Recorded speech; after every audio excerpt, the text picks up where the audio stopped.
In alkyl halide the main bond which is broken and formed. Okay, अपनी पूरी की पूरी केमिस्ट्री किसके अराउंड घूमेगी? कार्बन और हेलोजन के बॉन्ड के फॉर्मेशन के ऊपर और उसकी ब्रेकिंग के ऊपर। जब इसकी केमिकल प्रॉपर्टीज पढ़ेंगे तो हमें ये बॉन्ड तोड़वाना है, और जब इसकी प्रिपरेशन करेंगे तो इस बॉन्ड की फॉर्मेशन कैसे हो सकती है उसके ऊपर अपनी पूरी कंसंट्रेशन रहेगी। तो उससे पहले इसके नेचर को जानना जरूरी है बेटा, ठीक है? प्लीज कम इन। देखिए, अगर मैं कार्बन और हेलोजन एटम दोनों की इलेक्ट्रोनेगेटिविटी डिफरेंस को देखूं तो मैं कई बार नोट डाउन करवा चुका हूं, you can once more you can note it down. जो फ्लोरीन है बेटा, साइड में नोट्स बनाओ। फ्लोरीन की इलेक्ट्रोनेगेटिविटी 4, इसके नीचे आता है क्लोरीन, इसकी इलेक्ट्रोनेगेटिविटी 3.5, 0.5 के डिफरेंस में वो जाएगी नॉर्मली। ब्रोमीन में थोड़ा सा और कम हो जाता है, इट इज 2.8, 3 होना चाहिए लेकिन 3 से थोड़ा सा कम। और एस्टाटीन हम लेते नहीं है क्योंकि वो रेडियो एक्टिव है, ठीक है ना? Mainly fluorine, chlorine, bromine, iodine ले सकते हैं, and it is nearly about 2.65 इतनी सी रहेगी, ठीक है? ये पॉइंट आप नोट डाउन कर लो। कार्बन की इलेक्ट्रोनेगेटिविटी कौन बताएगा आप में से? कार्बन की लिखो। कार्बन अगर sp3 हाइब्रिडाइज है, देखो भाई हाइब्रिडाइजेशन का फर्क पड़ता है इलेक्ट्रोनेगेटिविटी के ऊपर, ठीक है? कार्बन की है ना 2.3 से लेके और 2.5 तक वेरी करती है। अब देखना कौन से कार्बन की 2.3 होगी, कौन से कार्बन की 2.5 होगी, देख लेते हैं। हमारे पास मेनली कार्बन 3 तरीके का हाइब्रिडाइजेशन के साथ पाया जाता है।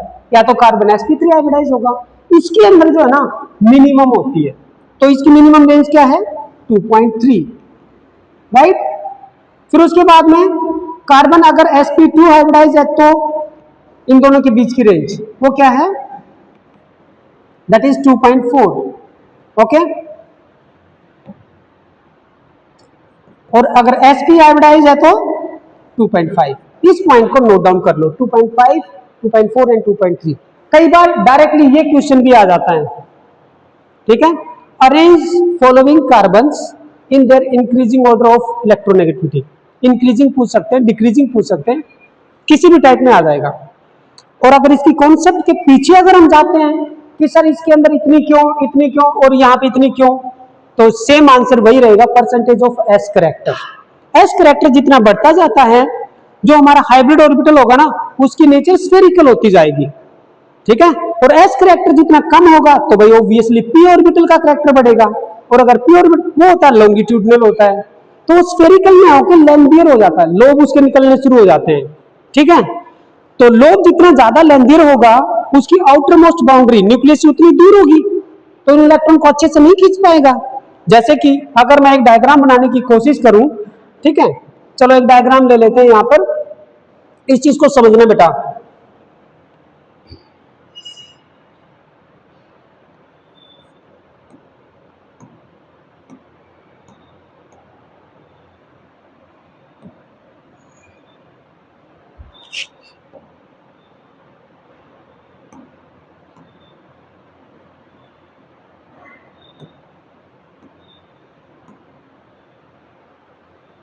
समझाते हैं इसको, इस पॉइंट को यहां समझाना जरूरी है।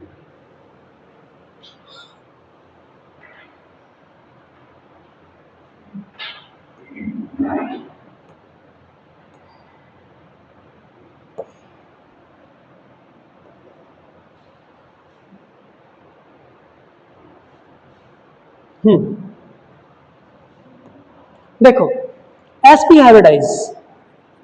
हाइब्रिडाइजेशन में हमें पता है एक s ऑर्बिटल होगा और एक p ऑर्बिटल होगा, दोनों की शेप यही होती है, न्यूक्लियस दोनों की सेम है भाई, ये उसी एटम से बिलोंग करते हैं, s ऑर्बिटल भी उसी एटम का है, ये p भी उसी का है, ठीक है ना? अलग अलग एटम के नहीं है, ये आपस में इंटरमिक्स होंगे, तो यहाँ पर 50% ये है और 50% ये है, तो इसकी जो शेप है ना कुछ इस तरीके की आएगी लाइक, ठीक है?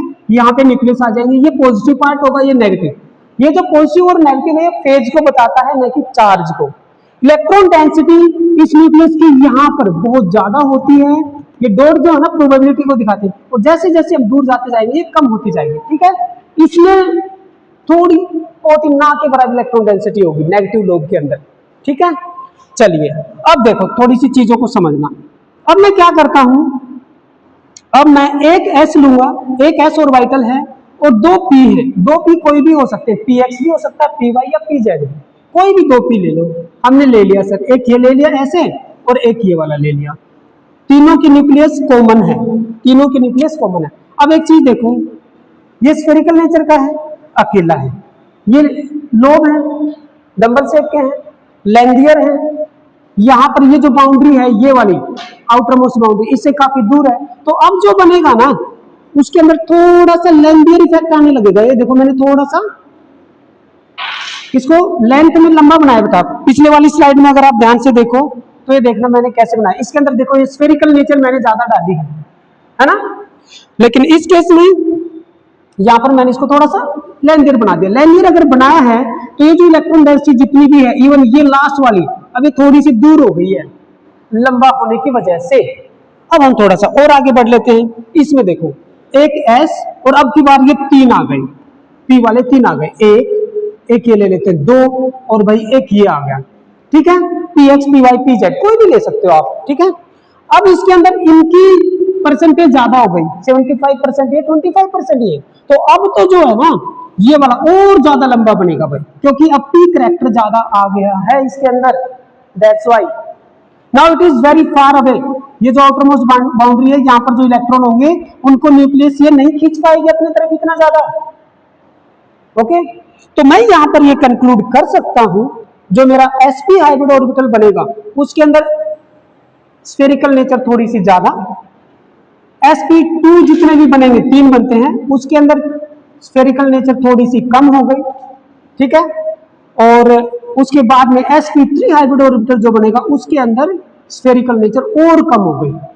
ये देखो लेंथी होता जा रहा है ना, उससे क्या फर्क पड़ेगा, इलेक्ट्रोनेगेटिविटी कम होती चली जाएगी, क्योंकि इलेक्ट्रोनेगेटिविटी है ही वही चीज, यहां पर कोई ना कोई शेयर करेगा, ये शेयर कर इलेक्ट्रॉन बनेगा, यहां पर कोई शेयर करेगा है ना, इधर जो भी शेयर करेगा इसके साथ जो शेयर करेगा, this shared pair electron is now attracted more by this nucleus, in this case less attraction, in this case और भी कम लेस हो जाएगी, है ना।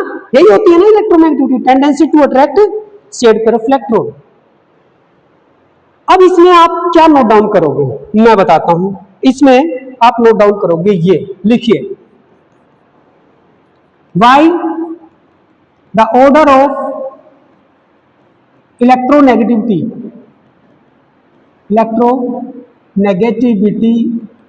Of carbon in sp greater than sp2 and this is sp3। ये ऐसा order क्यों है, why the order of electronegativity of carbon is ये, ओके, इज दिस वन, ऐसा क्यों है। तो इसका आंसर जो लिखेंगे ना, मेन कहानी वो है बेटा, समझ लिया हमने, इतने बड़े बड़े डायग्राम शो करने की जरूरत नहीं है, 2 मार्क्स में क्वेश्चन आएगा या 3 मार्क्स में, केवल आपको बताना क्या है वो चीज लिखेंगे। लिखो, as the percentage of S character, as the percentage of S character increases, क्या होगा, कोमा, the spherical shape या spherical nature भी बोल सकते हो, the spherical nature of hybrid orbital, जो हमारा हाइब्रिड ऑर्बिटल बनेगा आफ्टर हाइब्रिडाइजेशन उसकी स्फेरिकल नेचर बढ़ जाएगी, ऑफ हाइब्रिड ऑर्बिटल इंक्रीजेस, ठीक है, वो इंक्रीज हो जाएगी, उससे क्या होगा, फोर्स ऑफ अट्रैक्शन बढ़ेगा, due to which force of attraction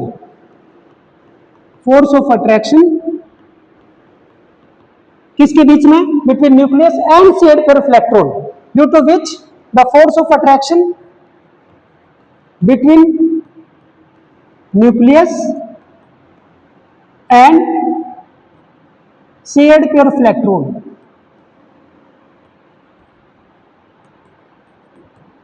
electrons increases, and hence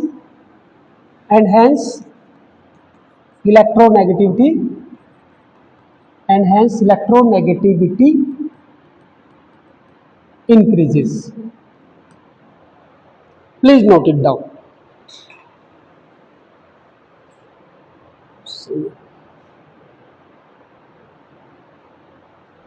हो गया? नोट डाउन करो इसको. यहां तक कोई डाउट नहीं होगा. आई थिंक इतनी चीज समझ में आई ना. अब अपने किसका रह गया अभी? थोड़ा जल्दी करो बेटा, ये काफी इंपॉर्टेंट चीज है. अगर ये कॉन्सेप्ट समझ में, इस कॉन्सेप्ट का बार बार यूज होगा फिजिकल में भी और ऑर्गेनिक में भी. देखना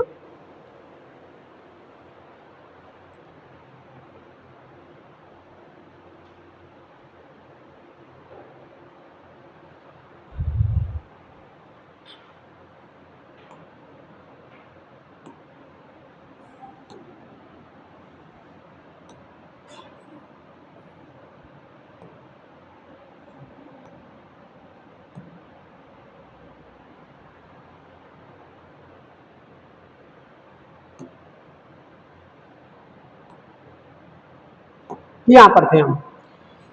देखो यहां पर क्या दिखाया गया है, जब भी एक हेलोजन एटम और कार्बन के बीच में बॉन्ड बनेगा तो क्या होगा सर? वो जो बॉन्ड है ना, कोवेलेंट बॉन्ड तो है, वो कोवेलेंट बॉन्ड है क्योंकि एक एक इलेक्ट्रॉन की वो शेयरिंग करते हैं. कार्बन अपना एक इलेक्ट्रॉन इधर रखेगा, ये हेलोजन भी अपना एक इलेक्ट्रॉन रखेगा, फेस टू फेस ओवरलैपिंग होगी, सिग्मा बॉन्ड बनेगा. ठीक है, तो ये कोवेलेंट बॉन्ड है. लेकिन इस कोवेलेंट बॉन्ड के अंदर थोड़ा सा आयोनिक करैक्टर है. ठीक है ना, आयोनिक करैक्टर. ऐसा देखा गया है कि कोई भी कोवेलेंट बॉन्ड जो है ना, कोई भी covalent bond between different atom, same atom की बात नहीं कर रहा, बिटवीन डिफरेंट एटम कभी भी 100% कोवेलेंट नहीं हो सकता, क्योंकि दो डिफरेंट अगर होंगे तो उनकी इलेक्ट्रोनेगेटिविटी डिफरेंट होगी. इस केस में जो इलेक्ट्रोनेगेटिविटी का डिफरेंस है ना, this is very much high. तो क्या होगा, अच्छा खासा इलेक्ट्रॉन क्लाउड, यानी कि ये जो इलेक्ट्रॉन क्लाउड है ना यहाँ पर, ये इलेक्ट्रॉन क्लाउड इधर शिफ्ट हो जाएगा पूरा का पूरा due to more electronegativity of halogen atom. जब ये शिफ्ट होगा तो डेफिनेटली इलेक्ट्रॉन क्लाउड के ऊपर नेगेटिव चार्ज है तो इसके ऊपर डेल्टा नेगेटिव चार्ज आ गया, और जब इसके ऊपर नेगेटिव चार्ज आएगा एज ए होल इसके ऊपर क्या होना चाहिए? जीरो. तो इस एंड पे क्या आएगा? Delta positive. डेल्टा का मीनिंग यहाँ पे ऐसा नहीं है कि भाई ये बहुत बड़ा चार्ज है, बहुत ही माइन्यूट से चार्ज होते हैं, बट इलेक्ट्रोनेगेटिविटी डिफरेंस की वजह से ये जो है ना, ये एक परमानेंट इफेक्ट है, जो कि हमने किसमें पढ़ा था? इंडक्टिव इफेक्ट में. तो यहाँ पे डेफिनेटली ये इंडक्टिव इफेक्ट की वजह से चार्जेस क्रिएट हुए हैं. So this bond is ionic character having, और you can say it is polar in nature. ठीक है, पोलर इन नेचर. ये दोबारा बताता हूं बेटा, कार्बन और हेलोजन की इलेक्ट्रोनेगेटिविटी डिफरेंट होने की वजह से ये अपने इस शेड के इलेक्ट्रॉन क्लाउड यहाँ पर जो है ना बेटा, इसको ये हेलोजन अपनी तरफ खींचेगा क्योंकि उसकी इलेक्ट्रोनेगेटिविटी ज्यादा है, और इलेक्ट्रॉन क्लाउड के ऊपर कैसा चार्ज होता है? नेगेटिव. तो इसके ऊपर नेगेटिव चार्ज आएगा क्योंकि वो गेन कर रहा है ना. क्या कर रहा है वो गेन कर रहा है, राइट. तो गेन इलेक्ट्रॉन क्लाउड जैसे जैसे इसकी तरफ जितना ज्यादा जाएगा ना, उतना इसके ऊपर नेगेटिव चार्ज बिल्डअप होता चला जाएगा. इसके ऊपर जितना आएगा इस कार्बन एंड के ऊपर उतना ही पॉजिटिव आएगा, उसके ऊपर नेगेटिव, तो इधर पॉजिटिव, क्योंकि डेल्टा पॉजिटिव प्लस में डेल्टा नेगेटिव दोनों को अगर हम मिलाएं तो जीरो चार्ज आना चाहिए. इस एज ए होल इस टोटल मॉलिक्यूल के ऊपर जीरो चार्ज है, न्यूट्रल मॉलिक्यूल है ये. उस मॉलिक्यूल के अंदर में, उसके घर के अंदर जो है ना कुछ हो रहा है, घर के बाहर किसी को कुछ नहीं पता चल रहा है कि वहां पे लड़ाइयां हो रही है या सुख शांति है. ठीक है, so there are some more relations which we have discussion on them one by one. इसमें क्या है? मेनली रिलेशन वही है भाई, इलेक्ट्रोनेगेटिविटी डिफरेंस की कहानी है, और इलेक्ट्रोनेगेटिविटी डिफरेंस जितना ज्यादा होता जाएगा उतने ही ज्यादा ये चार्जेस बढ़ते जाएंगे. अब अगर आप लोगों से कोई पूछे कि एक्स किस जगह पे, मान लो एक फ्लोरीन है, एक क्लोरीन है, एक ब्रोमीन और एक आयोडीन, और मैं आप लोगों से पूछूं कि सबसे ज्यादा पोलर बॉन्ड, हाईएस्ट पोलरिटी किस बॉन्ड में होगी? कार्बन फ्लोरीन में, या कार्बन क्लोरीन में, या कार्बन ब्रोमीन, या कार्बन आयोडीन? सबसे ज्यादा पोलर कौन सा होगा? Carbon fluorine. Yes, you are absolutely right. Why? Because electronegativity difference is maximum in this case. जितना इलेक्ट्रोनेगेटिविटी डिफरेंस का जितना ज्यादा होगा मैग्नीट्यूड, उतना ही वो ज्यादा चार्जेस क्रिएट होंगे। यहां पर मैं आपको एक टर्म और बताना चाहूंगा, वो कौन सी, जो पोलरिटी से रिलेट करती है, बता सकते हो? Electric dipole moment. ये क्वेश्चन आपके एग्जाम में आया था, याद आ रहा है? इलेक्ट्रिक डाइपोल मोमेंट पूछा था। इलेक्ट्रिक डाइपोल मोमेंट एक छोटी सी डेफिनेशन बेटा नोट डाउन कर लो, इस पॉइंट को नोट डाउन करो। ये जो ना ऐसे रहेगा ये ऑर्डर, एक पॉइंट ये पोलरिटी का ऑर्डर, दूसरा क्या, इसको नोट डाउन करने की जरूरत नहीं है, ये समझ में आ गया। हाँ, इतना डायग्राम बना लो कि भाई ये पोलर इन नेचर, ये डायग्राम बनाओ, ये शब्द लिखो, ये करो, फिर उसके बाद में मैं बताऊंगा इलेक्ट्रिक डाइपोल मोमेंट, वो अपने मेन बोर्ड पे ले लेंगे, इलेक्ट्रिक डाइपोल मोमेंट, ठीक है? ये अगला टॉपिक हम ये करवाएंगे। इस डायग्राम को बनाओ, ये ऑर्डर लिखो और ये वर्ड लिखो, polar in nature, this board is polar in nature, इतना काम करो यहां पे।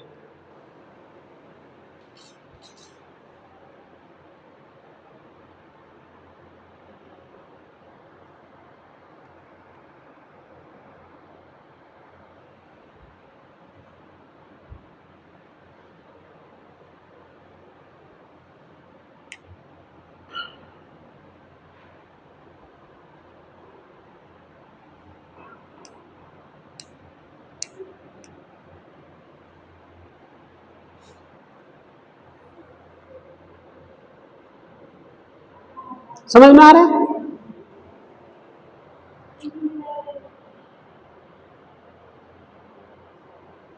हो गया?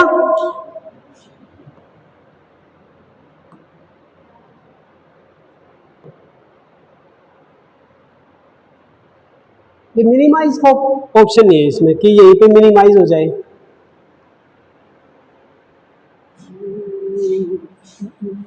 चलो कोई नहीं,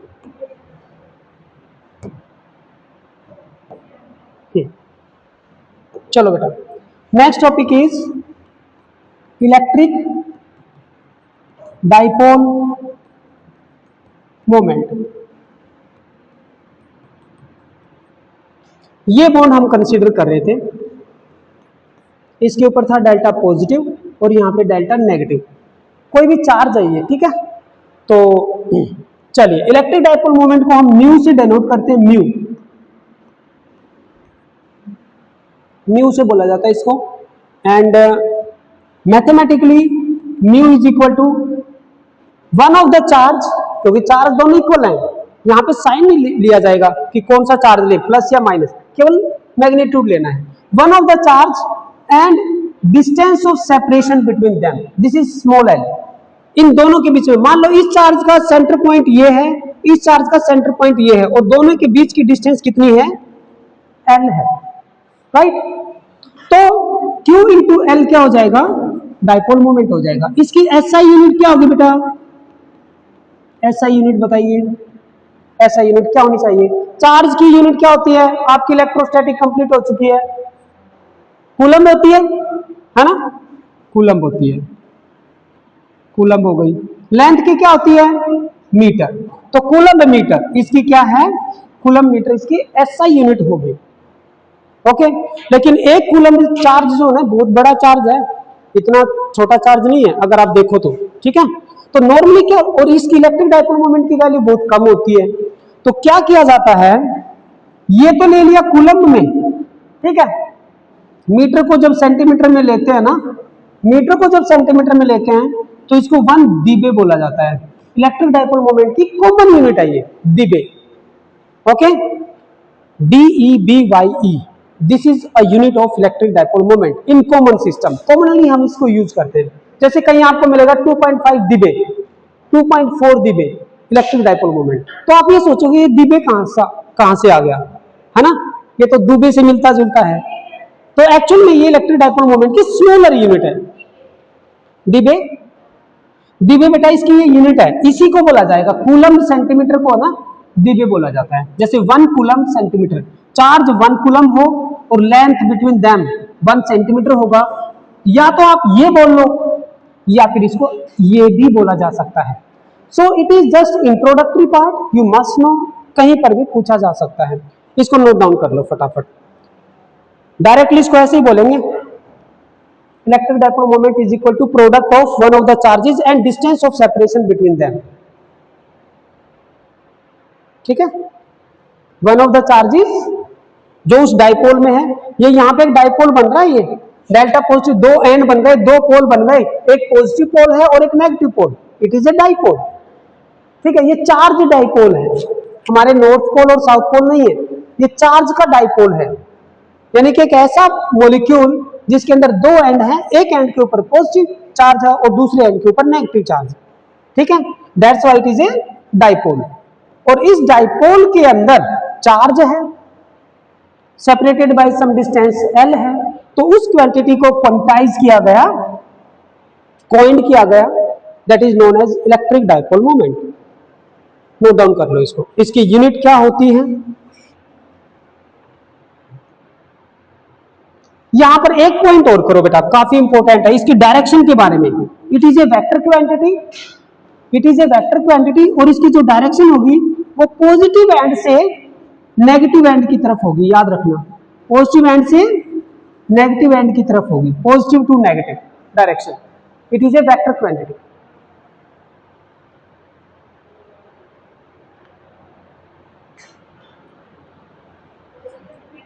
यस, पॉजिटिव टू नेगेटिव।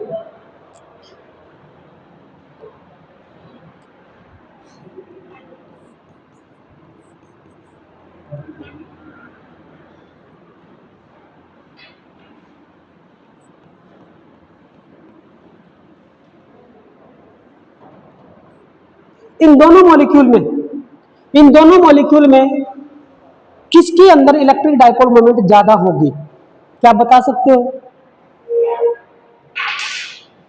देखिए, बॉन्ड किस किस के बीच में, नाइट्रोजन और हाइड्रोजन के बीच में, तो इसकी इलेक्ट्रोनेगेटिविटी कम होती है, इसकी ज्यादा होती है, तो इसके बीच में क्या होगा, delta negative delta positive charge create होगा, जरूर होगा।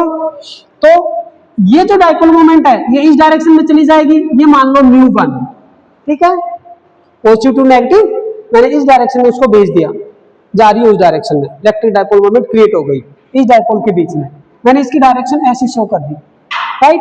अब इसके बीच में आते हैं, ये वाला बॉन्ड कंसीडर करते हैं, ये भी सर हाइड्रोजन, ये भी नाइट्रोजन, तो यहां पर और यहां पर डेल्टा नेगेटिव, इसके ऊपर डेल्टा पॉजिटिव चार्ज, तो ये जो डाइपोल मोमेंट है ये इस डायरेक्शन में चली जाएगी, इसको मान लो μ2, दो बॉन्ड हो गए, दो डाइपोल। तीसरा सर ये भी है, यहां पर डेल्टा पॉजिटिव, ये डेल्टा नेगेटिव, ये चार्ज, ये इलेक्ट्रिक डाइपोल मोमेंट ऐसे चली जाएगी μ3।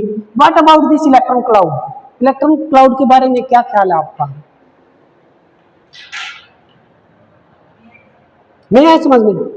ये एक बॉन्ड है बेटा, ये नाइट्रोजन का और ये हाइड्रोजन, अमोनिया का मॉलिक्यूल है ये, नाइट्रोजन और हाइड्रोजन, मैं इस बॉन्ड को कंसीडर करूंगा केवल, यहां पर ये इलेक्ट्रॉन क्लाउड है, ये वाला इलेक्ट्रॉन क्लाउड, नाइट्रोजन की इलेक्ट्रोनेगेटिविटी कितनी होती है, ज्यादा होती है, कितनी, 3.0 के आसपास। एक चीज याद रखना, पीरियोडिक टेबल में ना जब हम ऐसे बढ़ते हैं, कार्बन, नाइट्रोजन, ऑक्सीजन, फ्लोरीन, आप इतना याद रखना, ये 2.4 मान लो, मीडियम वाली वैल्यू ले लेते हैं, नाइट्रोजन ये 2.5 के आसपास हो गया भाई, 0.5 बढ़ गया 3.0, 0.5 और बढ़ा दो 3.5 और ये 4.0। फ्लोरीन से नीचे की तरफ आते हैं थोड़ा सा कम हो गया सर, फ्लोरीन से ब्रोमीन की तरफ जब आते हैं थोड़ा सा और कम हो जाता है, ठीक है ना, 2.8 to 2.9, फिर और नीचे आते हैं तो 2.7 के आसपास। ये जो वैल्यूज है ना ये आपके दिमाग में रहनी चाहिए, बार बार काम आती हैं ये। तो भाई अब मैं इसको, और हाइड्रोजन की होती है 2.1, ये स्टैंडर्ड वैल्यू है हाइड्रोजन की, ये भी याद होनी चाहिए। जितना मिनिमम आपको याद करना पड़ेगा ना, मैं वो इसी स्टेज पे बता देता हूं कि ये आपको याद करना पड़ेगा, और ये इतनी कोई बड़ी चीज नहीं है, ठीक है। तो जब इस एक बॉन्ड को मैं कंसीडर कर रहा हूं बेटा पहले, ठीक है ना, ये देखो इलेक्ट्रॉन क्लाउड इसकी तरफ जाएगा क्योंकि इसकी तो 2.1 है, ये 3.0 है, तो ये डेल्टा पॉजिटिव चार्ज यहां पर और ये डेल्टा नेगेटिव चार्ज यहां पर। इलेक्ट्रिक डाइपोल मोमेंट की क्या डायरेक्शन है, पॉजिटिव टू नेगेटिव, यानी कि यहां से ऐसे होगा, ऐसे, तो ये मैंने ऐसे दिखा दिया, कोई गलती तो नहीं की है ना।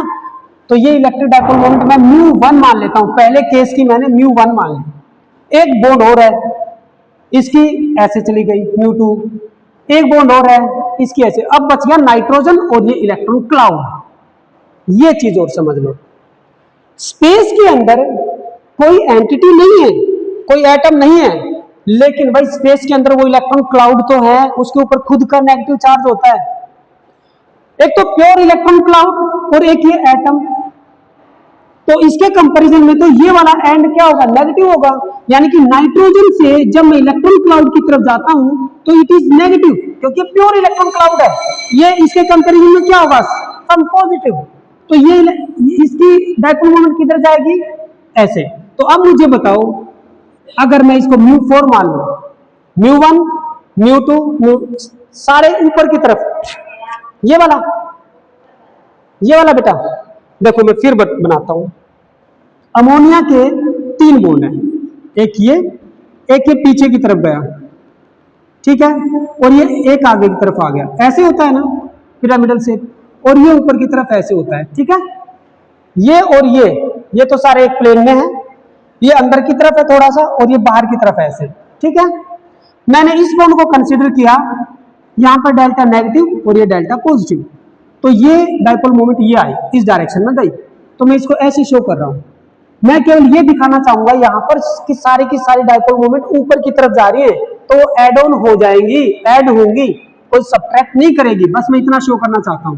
ये डेल्टा नेगेटिव, ये डेल्टा पॉजिटिव, तो ये जो डाइपोल मोमेंट है ये उधर है ना, तो ये इधर निकलेगी, इधर ऐसे इस डायरेक्शन में। लेकिन पेपर के ऊपर तो मैं ऐसे ही शो करूंगा, चलो भाई μ2, ठीक है। जो ये अंदर की तरफ है, नहीं ये बाहर की तरफ है, तो इसकी जो डाइपोल मोमेंट है वो अंदर की तरफ जाएगी ऐसे। यहां पर मैं ऐसे शो करूंगा, ये μ3। तीनों बॉन्ड की डाइपोल मोमेंट शो कर दी मैंने, तीनों डाइपोल की। अब बचता है नाइट्रोजन और ये इलेक्ट्रॉन क्लाउड, इसको भी कंसीडर करना पड़ेगा। Now electron cloud is a pure negative charge, nitrogen is an atom, तो इसके कंपैरिजन में तो ये नेगेटिव है, डेल्टा नेगेटिव इसको मान लो। अब इसको मैं मानूंगा डेल्टा पॉजिटिव, ठीक है, क्योंकि मैं इसका और इसका कंपैरिजन कर रहा हूं। ये वाली डाइपोल मोमेंट इधर चली गई μ4। सारी डाइपोल मोमेंट ऊपर की तरफ जा रही है, हालांकि एक सिंगल लाइन में नहीं जा रही है, कोई इधर जा रही है, कोई इधर जा रही है, कोई इधर जा रही है, लेकिन फिर भी वो एड ऑन होंगी, ठीक है ना, एड ऑन हो जाएंगे। वेक्टर सम अगर हम लेंगे तो mu vector will be equal to μ1 vector plus μ2 vector plus μ3 vector plus μ4 vector. चारों का वेक्टर एडिशन जो होगा वो म्यू नेट डाइपोल मोमेंट आएगी, ठीक है। अब आ जाते हैं NF3 में, उसमें देखना क्या कमाल होगा। NF3 के केस में अगर ये इतना समझ में आ गया है तो ये लो भाई, ये है आपका F, यहां पर ये इलेक्ट्रॉन क्लाउड, ये अंदर की तरफ चला गया और ये बाहर की तरफ आ गया, ठीक है। चलिए अब बताओ, ममता बताएगी कि यहां पर इसके ऊपर पॉजिटिव आएगा या इसके ऊपर नेगेटिव। डेल्टा पॉजिटिव किसके ऊपर आएगा, नाइट्रोजन पे क्या, डेल्टा पॉजिटिव, क्योंकि नाइट्रोजन की कितनी इलेक्ट्रोनेगेटिविटी 3.0, इसकी 4.0 ज्यादा है, तो इलेक्ट्रॉन को अपनी तरफ खींचेगा इनको, डेल्टा नेगेटिव और ये डेल्टा पॉजिटिव। डायरेक्शन क्या होगी, सरब की बार तो ये इधर नीचे चली गई, ये है μ1। सेम वे इसमें क्या होगा, μ2 नीचे की तरफ और ये μ3 नीचे की तरफ, लेकिन ये तो सर ऊपर ही रहेगी। ये कमाल हुआ है इस मॉलिक्यूल में, यानी कि 3 एक नीचे की तरफ और एक ऊपर की तरफ, तो कुछ ना कुछ इसमें से माइनस होगा ना। और उसमें तो क्या था, μ1 μ2 μ3 के अंदर μ4 ऐड हो रही थी। Here vector sum will be equal to μ1 plus μ2 plus μ3। ये तो एक डायरेक्शन में ले लिए मैंने, क्योंकि भाई नेट तो इधर ही जाएगा, नेट तो इधर ही जाएगा, 3 भाई एक तरफ है, माइनस में μ4, ठीक है। अब मुझे ऐसे लग रहा है कि आप लोग बता सकते हो NH3 और NF3 में किसके अंदर इलेक्ट्रिक डाइपोल मोमेंट ज्यादा होगी, क्या बेटा, माइनस इसलिए लगाया बेटा क्योंकि देखो ये डाइपोल मोमेंट नीचे है, ये नीचे है, ये नीचे, इन तीनों का क्या होगा, जो नेट निकलेगा अगर मैं वेक्टर एडिशन करूंगा तो वो नीचे की तरफ जाएगा, और उसके जस्ट अपोजिट ये होगा, है ना, ये और ये 3 तो नीचे की तरफ है कि नहीं। तो इन तीनों का अगर मैं नेट देख लूं एक बार, तो ये नीचे की तरफ गया, केवल इन तीनों का नेट, इसके जस्ट अपोजिट ये होगा, तो ये माइनस लगाया क्योंकि मुझे तो नेट निकालना है, ठीक है। So now we can conclude that NH3 is having more electric dipole moment than NF3। ठीक है, म्यू की वैल्यू इसके अंदर ज्यादा होगी। ये क्वेश्चन बोर्ड में पता नहीं कितनी बार पूछा गया भाई। ये क्वेश्चन कहां से नोट डाउन करोगे? ये लो, ये यहां तक हो गया था ना, ये हो गया था, यूनिट हो गई, डायरेक्शन हो गई, उसके बाद में ये ले लो, इसको नोट डाउन करो बेटा, इसको रहने दो, इससे कर लो, ये वाले से कर लो, ठीक है ना। NH3 का मैंने शो किया, ये हो गया, फिर उसके बाद में एक एक करके ये डायग्राम बनाना पड़ेगा, बनाइए।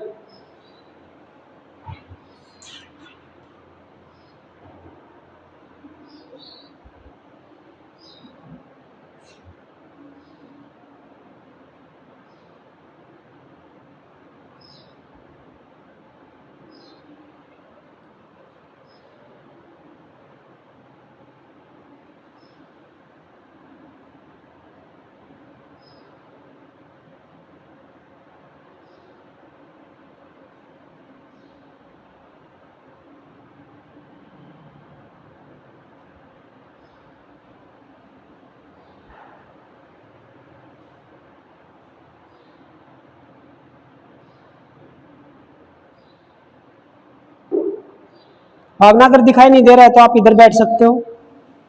लग रहा आप हिंदुस्तान से निकल के और श्रीलंका की तरफ चले गए हो, कोने में बैठ गए हो एक साइड में।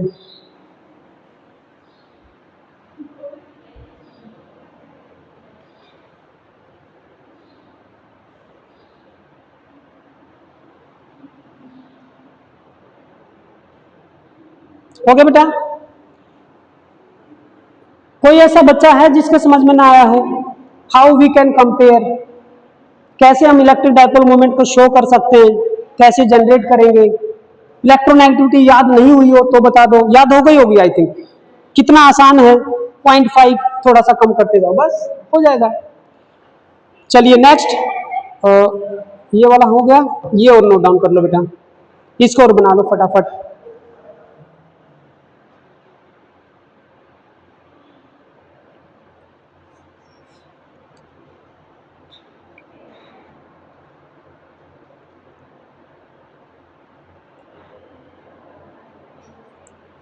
कितनी बढ़िया चाय बनी थी, सारी ठंडी हो गई, भूल गया, चलो कोई नहीं।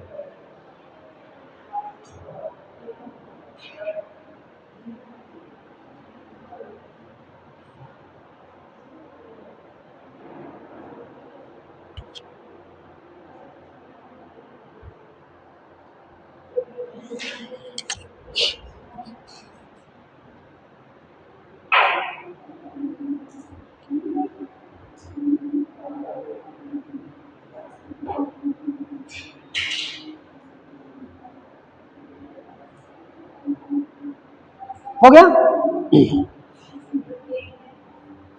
हो गया, बस ये कंक्लूजन लिख दो, ये वाला यहां पर नीचे मेंशन कर देना कि म्यू भाई इलेक्ट्रिक डाइपोल मोमेंट का कंपैरिजन है ये, ठीक है, ये कंक्लूजन लिख दो। चलिए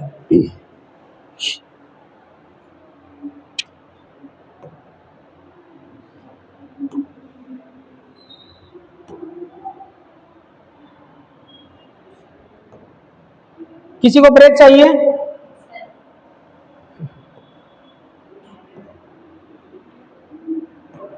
देते हैं ब्रेक, देते हैं, एक सेकंड रुको बस।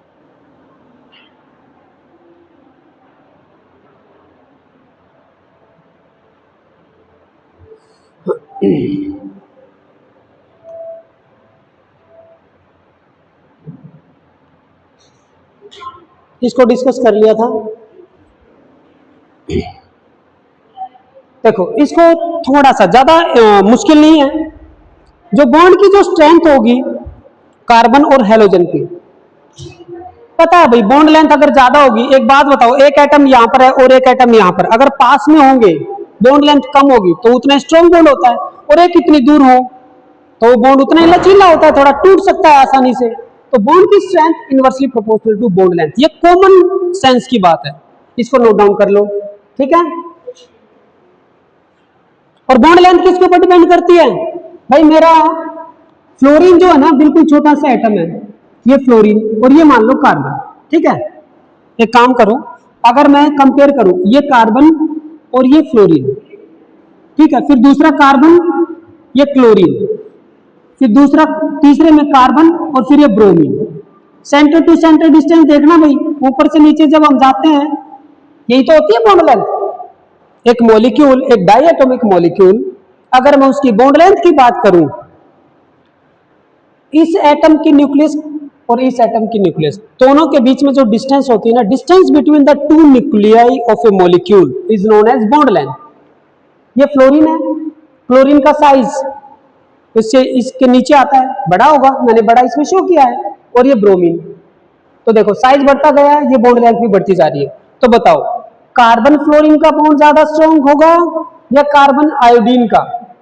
आयोडीन सबसे नीचे, कार्बन और आयोडीन की बॉन्ड लेंथ बहुत ज्यादा होगी, बॉन्ड लेंथ ज्यादा है तो बॉन्ड स्ट्रेंथ कम होगी, आसानी से टूट जाएगा, ठीक है, वो बॉन्ड बहुत ही आसानी से टूट जाएगा। As we go from fluorine to iodine atomic size increases, तो बॉन्ड लेंथ क्या होगी? इंक्रीज हो जाएगी, तो बॉन्ड स्ट्रेंथ डिक्रीज हो जाएगी। नोट डाउन कर लो, बस ये लास्ट पॉइंट होगा आज का, इसको नोट डाउन करो। हाँ नहीं, छुट्टी नहीं होगी, ब्रेक होगा। ब्रेक और छुट्टी में फर्क है। छुट्टी तो 2:30 पे होगी ना, तो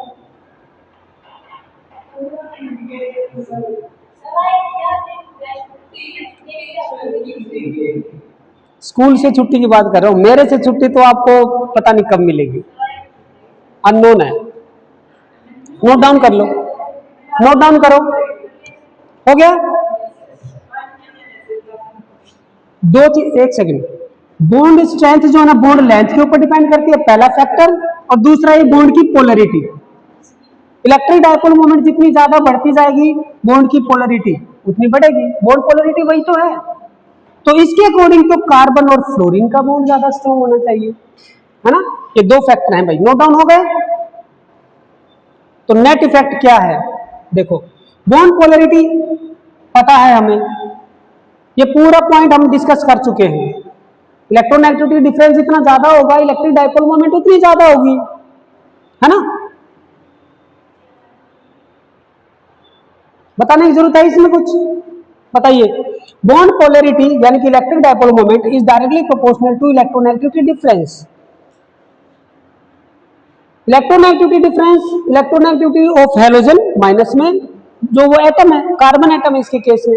as we go from fluorine to iodine electronegativity difference कम होता जाएगा, कम होता जाएगा तो इलेक्ट्रिक डायपोल मोमेंट कम होती चली जाएगी, बॉन्ड की पोलरिटी कम हो जाएगी। इलेक्ट्रोनेगेटिविटी, इलेक्ट्रोनेगेटिविटी है।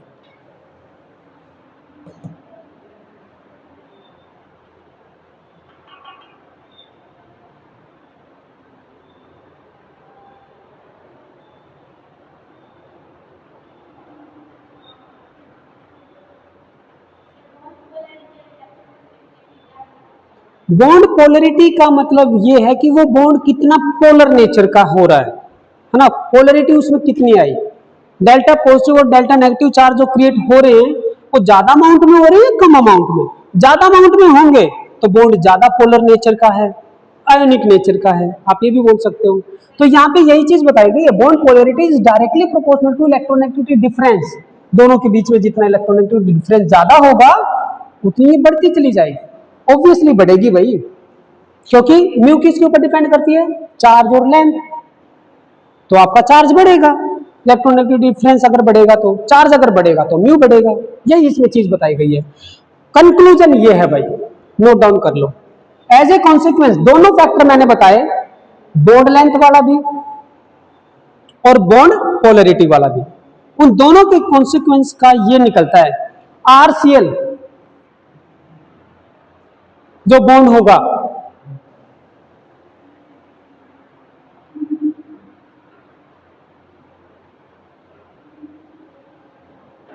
ये रिएक्टिविटी का ऑर्डर है, रिएक्टिविटी ऑर्डर, यानी कि ये बॉन्ड बहुत ही जल्दी टूटेगा, ठीक है। वीकेस्ट बॉन्ड है ये और सबसे स्ट्रॉन्गेस्ट बॉन्ड ये होगा। और अगर मैं आर एफ की बात करूं तो इसको हम सेपरेटली करेंगे, क्योंकि इसके अंदर जो है ना फ्लोरीन डिफरेंटली बिहेव करता है।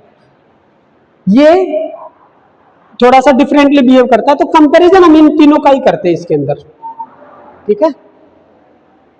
डिफरेंटली बिहेव क्यों करता है उसका रीजन है, मैं नोट डाउन करवाऊंगा आप लोगों को। अगर मैं इन तीनों को कंपेयर करूं तो ये बॉन्ड कार्बन और आयोडीन वाला बॉन्ड ये सबसे ज्यादा रिएक्टिव, रिएक्टिव का मतलब बहुत जल्दी टूटेगा, तो यहाँ पे यही वर्ड लिखा हुआ है बेटा, reactive. Okay, this is weakest bond, आप लिख सकते हो। वीकेस्ट होगा तभी तो जल्दी रिएक्ट करेगा, जल्दी टूटेगा। और ये क्या है, स्ट्रॉन्गेस्ट बॉन्ड है इन तीनों में, स्ट्रॉन्गेस्ट बॉन्ड। हो गया, ये नोट डाउन हो गया। Now you can have a break of 5 minute.